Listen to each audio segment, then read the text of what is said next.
هتكلم النهارده معاكم في اكتر من نقطه، واولها طبعا ماتش الزمالك ونادي المقاولين. هتكلم كمان على حسام عبد المجيد ومشاركته كاساسي في ماتش النادي المقاولين. هتكلم على رؤى وعمرو السيسي، وان انا لازم ادي رؤى حقه بعد الانتقاد اللي احنا انتقدناه ليه الماتش اللي فات.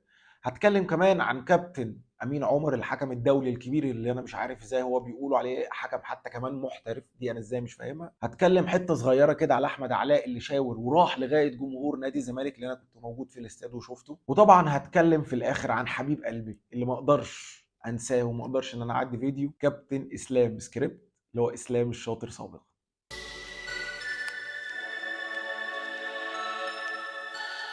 اولا بالنسبه لماتش نادي الزمالك وماتش نادي المقاولين، كنت انا طلعت واتكلمت في لايف بعد ماتش بيراميدز ان ازاي الجمهور، ودي كانت حاجه مضايقاني جدا، ازاي ان الجمهور ينده للعيبه نادي الزمالك على الرغم الاداء السيء اللي انت عملته في ماتش بيراميدز، وقبليه كان ماتش الكونفدراليه لما خسرت من فرقه ملهاش تاريخ، ملهاش اي وجود اصلا على الخريطه 2-0. حتى لو بره ملعبك كنت اتكلمت ان ما ينفعش ان الجمهور ينده للعيبه، ولا اقول له زمالكي كله ما ينفعش، اللعيبه دي خدت دعم ما فيه الكفايه وده اعتقد بان اثاره على ماتش النهارده انت ما رحتش للجون الشوط الاولاني باي كره خطره. ادائك كمجمل ما يدلش ان دي فرقه عايزه تكسب ابدا، ما ادتش وما قاتلتش بما فيه الكفايه علشان تستحق ان تقول فعلا ان انت تستحق المكسب.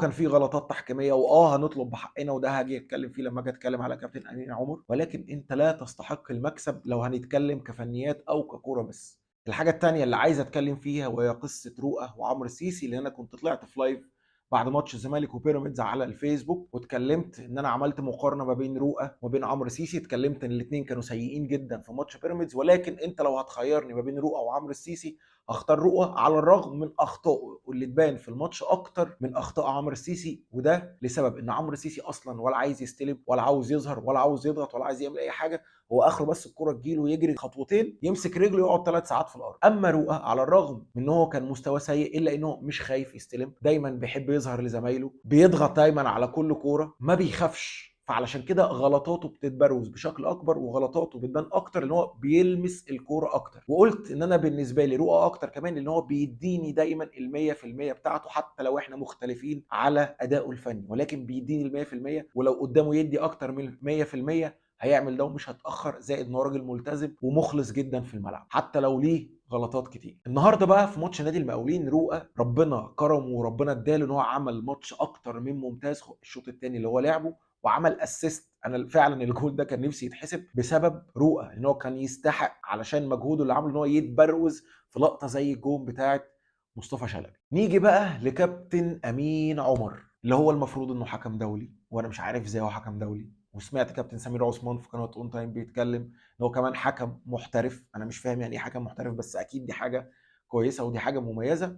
ومستغرب اكتر ان امين عمر بيتصنف كواحد من احسن الحكام المصريين، ودي انا مش فاهمها. لو هنتكلم عشان نقول اللي علينا الاول، لو هنتكلم ان الكوره بتاعت محمد عبد الغني الكوره كورنر فعلا حتى وان كانت بعد ال8 دقائق. لو هنتكلم ان كوره حاتم سكر كوره حاتم سكر ترتقي انها ممكن تبقى كارت احمر، تمام، انا شفتها وما عنديش مشكله في دي. ولكن عندي سؤال واستفسار، انا مش فاهم في القانون قوي ولكن هو مجرد سؤال: هل كوره اوباما الشوط الاولاني اللي كانت على ال18 مش نفس كوره حاتم سكر وبرده ممكن ترتقي للكارت الاحمر ولا لا؟ انا عايز حد يجاوبني، لان انا برده مش خبير لوائح، مش خبير تحكيم، انا بقول اللي انا شايفه من وجهه نظري انا فقط لا غير. نيجي بقى على اللقطه الاهم وهي ضربة الجزاء. سبحان الله من تدابير ربنا ان تحصل ان الصوت يطلع، والحوار اللي دار ما بين كابتن امين عمر وحكم الفار كابتن محمد عادل ان الحوار ده يتذاع علشان الفضيحه تبقى علني، وتقريبا ان رصيد الستر بتاع كابتن امين عمر خلص. انا برضو مش هتكلم في نظريه المؤامره وان هو قصدي يخسر نادي الزمالك، اركن دي على جنب يا عم، مش هتكلم فيها. ولكن يا كابتن امين عمر، اقتناعك بعدم اقتناعك ان هي ضربه جزاء ولا لا مش مهم، لان الكره كانت دخلت في قصه تطبيق لوائح وقوانين. انت اقتنعت ان الكره فعلا ايده بره جسمه وان هي ترتقي لضربه الجزاء، وانت سالت حكم الفار اعمل لي زوم شوفها لي جوه ولا بره، واعترفت بلسانك ان 3/4 بره وربعها على خط ال18. فباعترافك يا فندم المفروض الكوره دي ضربه جزاء، لكن تجري وتقول ان انت مش مقتنع؟ انا اسف، اقتناعك من عدمه بعد كل اللي اتقال وبعد كل اللي حصل ده زيه زي اللغه الصينيه بالنسبه للمصريين، ما يعرفوش عنها اي حاجه، ملهاش اي 30 لازمه. هوا يا باشا، انت طبق لوائح وقوانين. ما هو المشكله ان انت بكلامك ده غصب عن الناس هتدخلها في سوء نيه، هتدخلها في نيه وحشه، ان انت قاصد ان انت ما تحسبش لنادي الزمالك. على الرغم ان انا عندي قناعه شخصيه ان هو ده مستوى التحكيم، زي الزفت وزي الخرا، تمام. وكنت اتكلمت قبل كده وطلعت لومت على قناه نادي الزمالك لما خدنا الدوري ان هم كانوا طالعين يدافعوا عن التحكيم، وقلت لهم هيجوا عليكم الفتره ان التحكيم هيظلمك، مش هتعرف تتكلم بعد اللي انت قلته على التحكيم في قناه نادي الزمالك. فسبحان الله، لك ان تتخيل ان امين عمر ده حكم دولي وحكم محترف. سبحان الله. اللي انا بطالبه بقى لاداره نادي الزمالك انها تكون شديده وقويه، انها تطلب بحقها. وبالكلام ده بوجهه بالاخص للدكتور عمادي البناني اللي كلنا اصلا معترضين عليه ان هو يبقى رئيس اللجنه المؤقته علشان خاطر هو راجل اهلاوي. فاثبت يا باشا وخليك امين على النادي اللي انت دلوقتي يعني لصدفه ما او لسبب ما انت موجود رئيس اللجنه المؤقته في نادي الزمالك. هنشوف انت هتتصرف ازاي وهتبقى امين على المكان اللي انت فيه ولا لا، لان ده حصل مخالفه صريحه وجسيمه لتطبيق القانون، ومن حقك ان انت تطالب باعاده المباراه. فهنشوف هل انت هتبقى قوي في الموضوع ده ولا لا. سريعا هتكلم على قصه احمد علاء واللي هو عمله بعد الجون. ان انت تبقى اهلاوي، ان انت تحب النادي الاهلي، كل ده ليك مطلق الحريه فيه، ولكن ان انت بعد ما تجيب الجون تروح لغايه الثالثه يمين عندنا عشان خاطر تعمل لنا اللوجو بتاع النادي الاهلي، انا دي مش فاهمها. انت ما عندكش سبب واحد يخليك تعمل القصه دي. لا الجمهور شتمك ولا شتم النادي بتاعك ولا جه جنبك ولا جه جنب النادي بتاعك ولا حتى شتم النادي الاهلي. لك ان تتخيل ان الجمهور حتى ما شتمش النادي الاهلي. هتقول لي او واحد هيطلع يقول لي طب ما عبد الله جمعه عمل كذا، هقول لك يا باشا عبد الله جمعه لو عايز يهرب الموضوع هيلاقي لك سبب ومبرر. يقول لك ايه؟ اصل انتوا شتمتوا شيكابالا، فممكن تلاقي له ايه؟ عذر. ممكن ناس تقتنع بيه وناس لا، بس ممكن يعرف او يحاول يخرج منها. لكن احمد علاء انا مش لاقي لك سبب.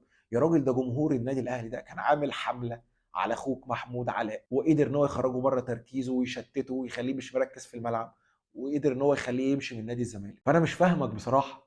وكمان ضيف على كده ان انت بتحط اخوك في موقف محرج مع جمهور نادي الزمالك. فايه السبب وايه المبرر؟ انا مش لاقيها ومش فاهمها. ولكن انت حر يا عم، وان انت طلعت اتاسفت يا عم تشكر على اسفك كده. احنا جمهور قلبه طيب وبنسامح. اتمنى ان هي ما تتكررش تاني بقى. نيجي بقى لحبيب قلبي اللي ما اقدرش ما اتكلمش عليه في اي وقت وفي اي يوم من الايام، ولما فيديوهاته بتقع قدامي على اليوتيوب بحس ان قلبي بيرفرف. كابتن اسلام سكريبت اللي هو اسلام الشاطر سابقا طلع وهو عنده فقره طبعا زي ما كلنا عارفين اسمها حائط صد، بيتناول اي حد بيتكلم عن النادي الاهلي وبيطلع يدافع عن النادي الاهلي طبعا، وده حقه وليه فيه مطلق الحريه. وطلع اتكلم عن قصه ميدو واللي قاله على القناه السعوديه. وانا هنا مش هلوم اسلام سكريبت او كابتن اسلام سكريبت، ليه برضه احترامه في مدافعته على النادي الاهلي وهجومه على احمد حسام ميدو. انا معاك، اطلع دافع عن النادي بتاعك وقول اللي انت عايزه. انا هتكلم وهعقب على نقطه او اتنين صغيرين قوي. اولا ان هو طلع واتكلم ان ميدو او بيوجه كلام لميدو ان لما تطلع تتكلم لازم تكون عاقل وفايق وتبقى عارف انت بتقول ايه. وكلمه فايق دي كررها بدل المره اتنين في مناسبتين، مره في اول الفيديو ومره في اخر الفيديو. فانت بترمي على ايه يا كابتن اسلام؟ انت ونيتك بقى، مع ان النيه واضحه. لان لو هتقول لي كمان ما تدخلش في نيته، هقول لك ما هو دخل في نيته لما اتكلم على موضوع تويتر وان هو بيكتب الحاجه ويمسحها ويقول الحساب اتهكر. فانت دخلت في نيته وبتقول ان الكلام ده غلط وكلنا عارفين اللي فيها. انا كمان هقول لك، انا هدخل جوه نيتك وهقول لك انت كمان برضو انا عارف انت تقصد ايه وعارف اللي فيها. بس يا كابتن اسلام سكريبت ما ينفعش، لان انا كمان ممكن برضو اعلي عليك واخش في حته انا ما كنتش حابب ان انا اتكلم فيها واتكلمت فيها قبل كده برضو، وممكن اكون كنت غلطان بس دلوقتي بقى انا مش غلطان فيها.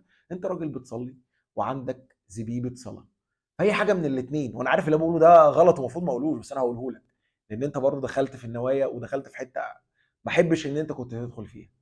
اولا انت حاجه من الاثنين، الزبيبه دي راحت يا اما عشان انت بطلت تصلي ودي انا ماليش دعوه بيها، حاجه بقى بينك وبين ربنا، يا اما بتعمل ميك اب وبتشيل الزبيبه بتاعه الصلاه قبل ما بتطلع على الهوا. وانا مش هعلق اكتر من كده، لان سواء بطلت صلاه او سواء بتعمل ميك اب عشان زبيبه الصلاه، منك لربنا يا عم. انا بس كنت ايه، بفوكس على الكلام ده، بعمل هايلايت عليه زي ما انت عملت هايلايت ان على ميدو لازم يكون فايق، وعملت هايلايت على ان هو بيدخل يكتب الكلام وبيقول ان هو اتهكر وهو ما اتهكرش. واتكلم في نقطه ان ميدو هو اكتر ناس اتكلمت على السحر في نادي الزمالك، وهو عنده حق. اسلام سكريبت عنده حق في الحته دي، اللي كتب له السكريبت او هو لو من دماغه شابوه يا باشا. انت عندك حق ان ميدو اتكلم في القصه دي كتير وطلع واتكلم فيها، وعرض له فيديو وهو بيتكلم في القصه دي بيقول له انا لو بس كتبت ميدو والسحر هتلاقي فيديوهات كتير. طب انا هسالك سؤال وده انا مش عارفه بقى، لو انا كتبت اسلام سكريبت، لا مش هيبقى اسلام سكريبت، اسلام سكريبت ده العيله، لو كتبت اسلام الشاطر بيشجع هيطلع لي ايه؟ اعتقد، او انا ما اعرفش، انا ما عملتش، انت ممكن تخش تجرب وتشوف ان هو بيشجع الزمالك، شجعه قبل كده، وقبليهم شجع الاسماعيلي، وبعديهم شجع النادي الاهلي، ولما مشي من النادي الاهلي قال مين؟ لما حد عمل المداخله قال له انت اهلاوي، قال له مين قال لك ان انا بشجع النادي الاهلي؟ ولما مشي من النادي الاهلي وراح نادي حرس الحدود عمل اسقاط على لعيبه النادي الاهلي ان هي بتقول له ان طالما الحكم مش مصري فنادي الحرس الحدود هيكسب، فده كان اسقاط ان النادي الاهلي بيكسب بالتحكيم. وده اللي انت اللي قلته بقى، ده مش كلامي، ده كلامك. وزي ما قلت لميدو الصوت والصوره مش هتعرف تقول الحساب اتهكر، نفس القصه الصوت والصوره مش هتعرف تقول ما قلتش، مش هتعرف تقول الحساب اتهكر. انا عارف ان انا ممكن اسخيف شويه وانا بتكلم معاك بالاسلوب ده وبالطريقه دي، بس انا اسف يا برو، انت اللي بتخليني اتكلم كده وبتخليني ارد عليك بالاسلوب ده. والفكره في ايه بقى؟ قال لك وانت بتتكلم عن النادي الاهلي تقوم وتقف. معلش يا كابتن اسلام سكريبت، هو لو كان اتكلم وهو واقف كانت هتفرق معاك في حاجه؟ كان هيبقى الموضوع بالنسبه لك عادي يعني، ان هو طالما اتكلم وهو واقف الدنيا بيس تمام، قمت وقفت وانت بتتكلم على النادي الاهلي فانت كده هتبقى مبسوط ساتسفايد، اي حاجه يقولها بعد كده وهو واقف الدنيا تمام. فانا مش فاهمها الحته، ولا انت قصدك كنت بترمي دعابه؟ فانا حتى لو بترمي دعابه فايه، مش في محلها يعني، ما كانش ايه، مش حلوه يعني، مش لطيفه قوي، كنت ممكن تقول حاجات تانية احلى. الفكره ان هو طلع اتكلم بعد كده على قصه ان يا ميدو انا بطلع اتكلم عن نادي الزمالك بطريقه حلوه جدا، وقعد يقول له شوف الدولاب بتاعنا عامل ازاي والكومودينو بتاعك عامل ازاي، وقال لك انا قصدي على ميدو. لا يا راجل، ما عرفتكش على كده. يعني انت قصدك على ميدو؟ تقول الدولاب وانت عندك كومودينو كان قصدك على ميدو؟ قول والله العظيم كده. لا لا، قولها كامله كده، قول والله العظيم ثلاثه ما كانش قصدي على نادي الزمالك، كان قصدي على ميدو. لو قلتها كده على بعضها هصدقك، شغل عيال صغيره بقى. اخر حاجه بقى هختم بيها ان هو قال لميدو هي الفلوس ممكن توصل حد ان هو يعمل كل ده؟ والحقيقه السؤال ده في محله، ومش هنقول حله يا حله، لان انا برضو يا كابتن اسلام نفسي اسالك سؤال، هل الفلوس برضو ممكن تخلي الواحد يعمل اي حاجه؟ ممكن تخليه يشجع 3 انديه و4 انديه ويجي في النص يقول على نادي ان هو ما بيشجعوش، ولما يشتغل في القناه بتاعته يقول ان انا من وانا عيل صغير انا بشجع النادي ده؟ فانا بسالك انت السؤال ده لان انا فعلا مش عارف، لان هو سؤال حلو وعجبني يا كابتن اسلام سكريبت، اسف كابتن اسلام الشاطر. سلام.